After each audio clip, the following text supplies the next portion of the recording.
رب العالمين والعاقبة للمتقين والصلاة والسلام على سيد الأنبياء والمرسلين وعلى آله وأصحابه أجمعين.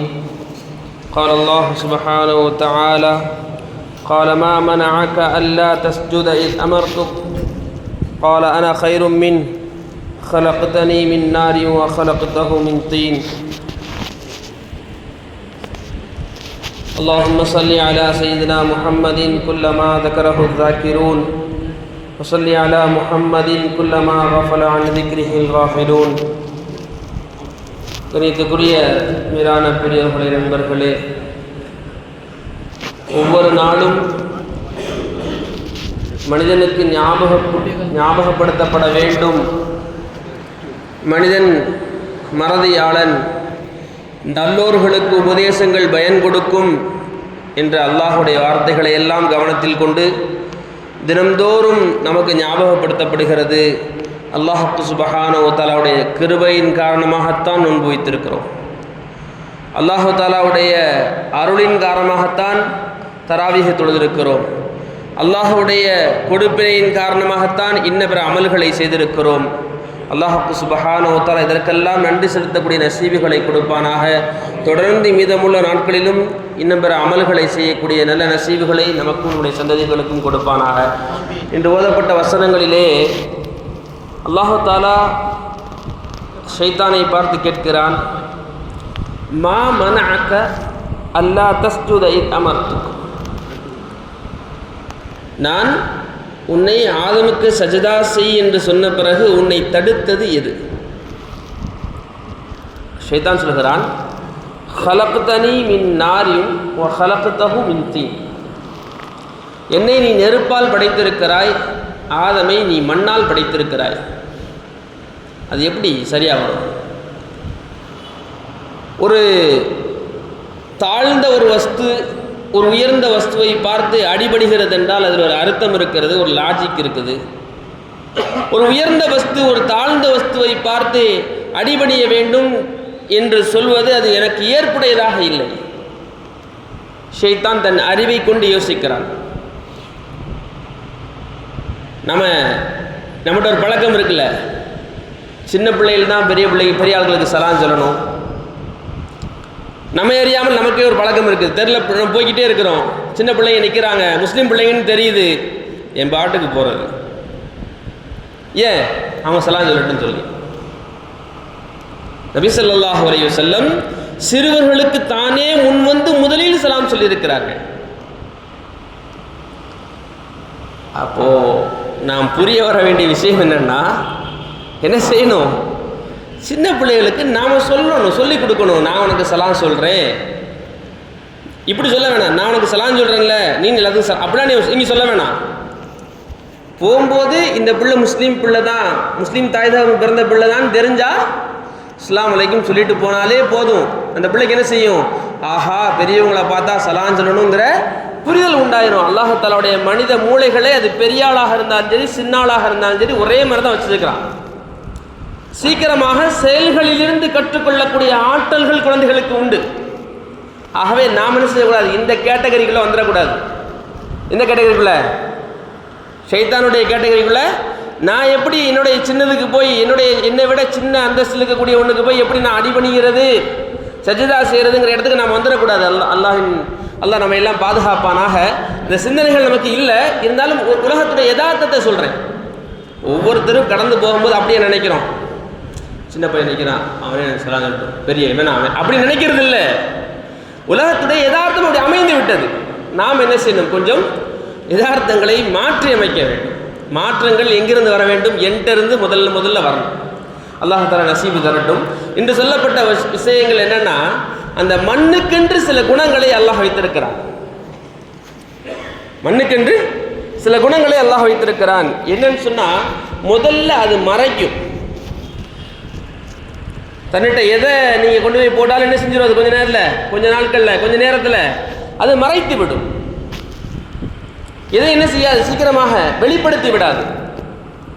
ஒரு மனிதனிடம் இருக்க வேண்டிய ஆகச்சிறந்த குணம் என்னவென்றால், ஒரு இன்ன பிற மனிதனுடைய பாவங்கள் அறியப்பட்டால், குறைகள் அறியப்பட்டால் அது மறைக்கப்பட வேண்டும். சில நபர்கள் இருப்பார்களாம், என்னுடைய நண்பருடைய குறைகளை என்னிடம் நீங்கள் சொல்லிவிடாதீர்கள்,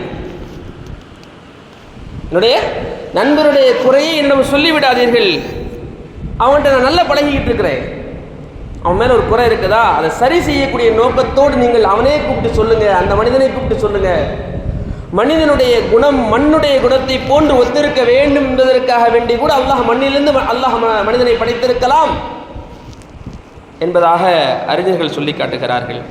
ரெண்டாவது இன்னொரு விஷயம் என்னன்னு சொன்னால், உலகத்தில் யார் மனிதனுடைய குறைகளை மறைக்கிறார்களோ அல்லாஹ் சுப்ஹானஹு வ தஆலா கியாமத்தில் அவருடைய குறைகளை மறைக்கிறான். எவ்வளோ உயர்தரமான ஒரு விஷயம். ஆதமுடைய மக்களிடமிருந்து ஆதம் அலைஹிஸ்ஸலாம் முதற்கொண்டு கடைசி வரக்கூடிய எல்லா மனிதர்களும் ஆடை இல்லாமல் இருக்கக்கூடிய அந்த நாளில், ஆடையே இல்லாத அந்த நாளில் நீ இதெல்லாம் செஞ்சியா, நீ இப்படிலாம் தப்பு பண்ணியான்னு ஒருத்தனை பார்த்து நம்ம 4 பேருக்கு முன்னால் கேட்குறதுக்கு வெட்கப்படுறோம். ஏன் என்னை தனியாக கூப்பிட்டு சொன்னால் என்ன அஜரத்துங்க அப்படின்னு என்னை கேட்கலாம். அப்படிலாம் நமக்கு கோவம் வருது. எல்லா பேர்த்துக்கும் முன்னால் இப்படி கூட கேட்க முடியாது. எப்படி இந்த உலகத்தில் என் குறை ஏன் எல்லாரும் முன்னாலேன்னு சொன்னீங்க அப்படின்னு கூட கேட்க முடியாது. ஏன்னா ரச்சகன் கேட்பான், ரப்பு கேட்பான். கண்ணியமானவர்களே, அங்கு நம்முடைய குறைகள் மறைக்கப்பட வேண்டுமென்றால் உலகத்தில் வாழக்கூடிய காலகட்டங்களில் பிற மனிதர்களுடைய பாவங்களோ பிற மனிதர்களுடைய குறைகளோ மறைக்கப்பட வேண்டும். அல்லாஹ் தஆலா அந்த குணத்தை நமக்கெல்லாம் தருவானாக. இரண்டாவதாக, உறிஞ்சி கொள்ளக்கூடிய தன்மை மண்ணுக்கு உண்டு. மண்ணுக்கு என்ன தன்மை உண்டு? உறிஞ்சி கொள்ளக்கூடிய மண். அதில் என்ன நீங்கள் தண்ணியை ஊற்றினாலும் உறிஞ்சி கொள்ளும், வேறு எதை ஊற்றினாலும் உறிஞ்சி கொள்ளக்கூடிய ஆற்றல் உண்டு. அதற்கு மனிதன்ட்டு அந்த தன்மை இருக்கணுமா? என்ன சொல்கிறாங்க, ஒரு நேரத்தில் ஹஜ்ரத் உமர் ரலியல்லாஹு அவர்கள் பிரசங்கம் செஞ்சுக்கிட்டே இருக்கும்போது சொன்னாங்க, நான் நல்லபடியாக ஆட்சி செய்தோம் என்றால் என் கூட நீங்கள் என்ன செய்யுங்க, எனக்கு ஒத்துழைப்பாக இருங்க, ஏதாவது முன்பின் இருந்துச்சுன்னா நீங்கள் என்ன செய்யுங்க, என்கிட்ட வந்து தாராளமாக சொல்லுங்கள் அப்படின்னு சொல்லிக்கிட்டு இருக்கும்போது ஒருத்தர் சொல்கிறாரு, அமீரல் முஃமினீன், அல்லாஹை பயந்து கொள்ளுங்கள்னு சொல்கிறார். உமர் ரலியல்லாஹு எவ்வளோ பெரிய ஆட்சி, விசாலமான ஆட்சி. இத்தனைக்கும் அவர்களுடைய ஆட்சியின் கீழ் நீதிக்கென்றே பிரபலியமானவர்கள், பிரபலியமானவர்கள். அவர்கள்ட்ட வந்து என்ன சொல்றாரு, அமீருல் முஃமினீன் அவர்களே, நீங்கள் அல்லாஹ்வை அஞ்சிக் கொள்ளுங்கள். எல்லாரும் நினைச்சாங்க, என்னையா பேசுகிற, யாரையா பேசுகிற அப்படின்னு சொல்லி சில சஹாபாக்கள் பேசும்போது விட்டுருங்க, இது போன்ற நபர்கள் இருக்க போய் தான் நாங்கள் சரியான முறையில் ஆட்சி செய்ய முடியும். சஹாபாக்கள் விரும்புகிறார்கள், ஒரு மனிதனிடமிருந்து கிடைக்கக்கூடிய அறிவுரைகளை உறுதி கொள்ள வேண்டும் என்று விரும்புகிறார்கள் சஹாபாக்கள். ஒரு மனிதனுடைய ஆற்றல்கள், எண்ணங்கள் அப்படி இருக்க வேண்டும். எனக்கு தெரியாத விஷயங்கள் இந்த வார்த்தைகளிலிருந்து நான் பெற்றுக்கொள்ள முடியும், எனக்கு தெரியாத விஷயங்களை இவரிடமிருந்து பெற்றுக்கொள்ள முடியும், இந்த பையனிடமிருந்து பெற்றுக்கொள்ள முடியும். அப்படி கிடைச்சதுன்னா சந்தோஷமாக எடுத்துக்கொள்ளக்கூடிய மனோபக்குவம் வர வேண்டும். அல்லாஹ் நம்ம எல்லாம் மன்னிப்பானாக. நம்முடைய விட சின்ன பிள்ளைங்க, சின்ன வயசுக்காரங்க ஏதாவது ஒரு நல்ல விஷயங்களை எடுத்துட்டு வந்தால் தெரியும், எங்களுக்கு தெரியும், எங்கள் வயசுக்கு நீங்கள்லாம் ஏமாத்துறோம். கண்ணியமானவர்களே, சஹாபாக்கள் விரும்புகிறார்கள், அறிவுரைகள் சொல்லப்படுவதையும் அதை ஏற்றுக்கொள்ளப்படுவதையும் சஹாபாக்கள் விரும்புகிறார்கள். மூணாவதாக, மண்ணுக்கு இருக்கக்கூடிய மிக முக்கியமான குணம் என்னவென்றால் பிரதிபலிக்கக்கூடிய தன்மை. அது நம்மிடம் ஏற்பட வேண்டும். ஒரு அமலை தெரிந்து கொள்கிறோம், அல்லது ஒரு செயல் நல்ல காரியம் என்று தெரிந்து கொள்கிறோம், இது கெட்ட காரியம் என்று தெரிந்து கொள்கிறோம், பிரதிபலிக்க வேண்டும். அதை செய்யாமல் இருந்து பிரதிபலிக்க வேண்டும். நல்ல காரியமாக இருந்தால் அதை செய்து பிரதிபலிக்க வேண்டும்.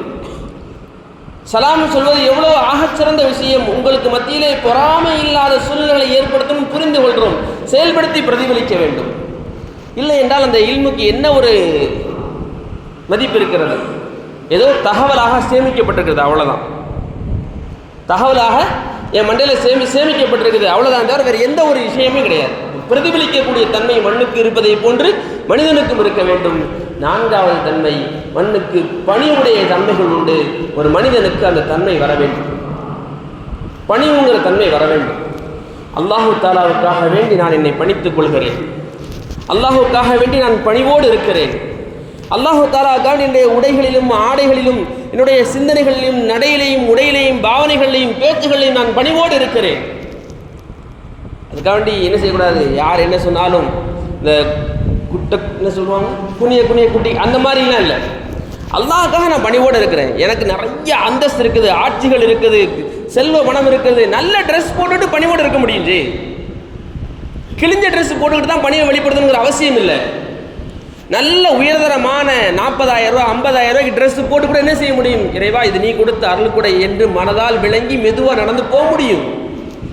பணிவென்பது உடையிலோ செல்வங்களிலோ ஆடைகளிலோ அல்ல, மனித உள்ளங்களில் உள்ளது. நாம் என்ன செய்யணும்? அந்த பணிவை ஏற்படுத்தி கொள்ள வேண்டும். அல்லாஹ் சுப்ஹானஹு வ தஆலா மண்ணிலிருந்து படைக்கப்பட்ட இந்த மனிதனை இந்த 4 குணங்களோடு ஆக்க வேண்டும் என்பதற்காக கூட இருக்கலாம். அல்லாஹ் சுப்ஹானஹு வ தஆலா இது போன்ற குணங்களை நம்முடைய சிந்தனைகளில் ஏற்படுத்தி அதை நமக்கும் நம்முடைய சந்ததிகளுக்கும் தொடர்ந்து செய்யக்கூடிய நல்ல வாக்கியத்தை அல்லாஹ் தருவானாக. வாஹிரு தஅவானா அல்ஹம்துலில்லாஹி ரப்பில் ஆலமீன். அஸ்ஸலாமு அலைக்கும் வரஹ்மத்துல்லாஹி வபரகாத்துஹு.